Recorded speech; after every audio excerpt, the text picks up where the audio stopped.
नमस्कार दोस्तों, आप सबका स्वागत है हमारे YouTube channel KS4 education point में। दोस्तों, अपने पिछले वीडियो में हमने बिहार बोर्ड के कक्षा 12 के हिंदी के प्रथम अध्याय को पढ़ा और समझा। इस वीडियो में अध्याय से संबंधित सभी प्रश्नों को देखेंगे और हल करेंगे। दोस्तों, यह वीडियो आर्ट्स, कॉमर्स और साइंस तीनों फैकल्टी के छात्रों के लिए अति उपयोगी है। आइए इस अध्याय में दिए गए प्रश्नों को देखते हैं। इस अध्याय का सबसे पहला प्रश्न है, अगर हमें वाक शक्ति न होती तो क्या होता। वाक शक्ति अर्थात बोलने की क्षमता। अगर हमें वाक शक्ति न होती तो सृष्टि गूंगी होती और सभी लोग चुपचाप बैठे रहते। लोगों को अपनी भावनाओं को दूसरे के सामने बताने में काफ़ी परेशानी होती। इस प्रकार वाक शक्ति न होने पर सब कुछ होते हुए भी हमारी जिंदगी अधूरी होती। दूसरा सवाल है, बातचीत के संबंध में वेन जॉनसन और एडिसन के क्या विचार है। इस निबंध में निबंधकार बालकृष्ण भट्ट ने दो विदेशी विचारकों के विचार को प्रस्तुत किया है। पहले विचारक वेन जॉनसन है। उन्होंने कहा है, बोलने से मनुष्य का साक्षात्कार होता है, अर्थात जब मनुष्य बोलता है तो उसके व्यवहार, उसकी प्रवृत्ति, उसके आचरण के बारे में हमें जानकारी प्राप्त होती है। दूसरे विदेशी विचारक है एडिसन।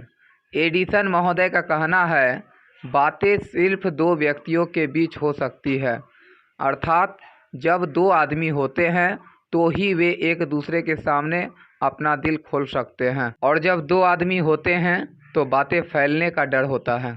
इसीलिए असल बातचीत केवल दो व्यक्तियों के बीच हो सकती है। इस अध्याय का तीसरा प्रश्न है, मनुष्य के बातचीत का उत्तम तरीका क्या हो सकता है। निबंधकार बालकृष्ण भट्ट के अनुसार मनुष्य के बातचीत का सबसे उत्तम तरीका है कि मनुष्य स्वयं से बात कर लिया करे। मनुष्य को अपने अंदर ऐसी शक्ति पैदा करनी चाहिए जिससे वह स्वयं से बात कर लिया करे। आत्म वार्तालाप करते रहने से मनुष्य का उसके क्रोध पर नियंत्रण होता जाएगा, जिसके कारण अन्य व्यक्ति को उससे कोई तकलीफ नहीं होगी। निबंधकार बालकृष्ण भट्ट जी का कहना है, स्वयं बात करने से वाणी पर नियंत्रण होगा, जिसके कारण दुनिया में किसी का किसी से कोई बैर नहीं होगा और बिना प्रयास के ही हम सब बड़े से बड़े अजेय शत्रु पर विजय पा सकेंगे और इस प्रकार दुनिया खूबसूरत हो जाएगी। अर्थात जब हम दूसरे से बात ही नहीं करेंगे तो मेरे बातों से किसी को कोई तकलीफ नहीं होगी। आगे इस अध्याय में कहा गया है, बातचीत की विशेषताओं को लिखें। दोस्तों, बातचीत निबंधकार बालकृष्ण भट्ट की एक महत्वपूर्ण रचना है। इसमें उन्होंने बातचीत करने के लिए हमें ईश्वर के द्वारा दिए गए वरदान के रूप में मनुष्य की वाक शक्ति का उल्लेख किया है। उनके अनुसार ईश्वर ने हमें वरदान के रूप में वाक शक्ति प्रदान की है, जिससे हम अन्य पशुओं से बिल्कुल अलग हैं। दोस्तों, इस संसार में कोई भी ऐसा जीव नहीं है जिन्हें मानव के जैसा बोलने की ताकत दी गई है और अपने भावनाओं को प्रकट करने की क्षमता दी गई हो। इस निबंध की एक विशेषता यह भी है कि इस निबंध में निबंधकार बालकृष्ण भट्ट ने बातचीत के संबंध में दो विदेशी विचारकों के विचार को प्रस्तुत किया है, जिसमें पहला विचारक एडिसन है। उन्होंने कहा है, जब तक मनुष्य बोलता नहीं है तब तक उसका गुणदोष प्रकट नहीं हो पाता है। दूसरा विचारक वेन जॉनसन है। वेन जॉनसन का कहना है, बोलने से ही मनुष्य का साक्षात्कार होता है। दोस्तों, जब तक हम किसी व्यक्ति से बात नहीं करते हैं तब तक वो अनजान होता है। उसके विचार, उसके स्वभाव के बारे में मुझे कुछ भी जानकारी नहीं हो पाती है, और जिस तरह से उससे बात करने लगते हैं तो उसके गुण दोष के बारे में हमें जानकारियाँ मिल जाती हैं, उनकी अच्छाई के बारे में जानकारियाँ मिल जाती है, उनके विचार हम लोग समझ पाते हैं। दोस्तों, यदि अब तक आपने मेरे YouTube channel KS4 education point को सब्सक्राइब नहीं किया तो सब्सक्राइब करें, और यदि वीडियो अच्छा लग रहा हो तो लाइक और कमेंट करना ना भूलें। दोस्तों, मैं पुनः आप लोगों को याद दिलाना चाहता हूँ, यह वीडियो साइंस, कॉमर्स और आर्ट्स तीनों फैकल्टी के छात्रों के लिए अति उपयोगी है। आगे इस अध्याय में पूछा गया है, स्पीच और बातचीत में क्या अंतर है। निबंधकार बालकृष्ण भट्ट के अनुसार स्पीच और बातचीत में बहुत अंतर है। बातचीत के द्वारा हमें अपने विचारों को स्वतंत्र रूप से दूसरे के सामने प्रकट करने का पूरा मौका मिलता है। बातचीत में प्रायः बोलने और सुनने वालों की संख्या बहुत कम होती है।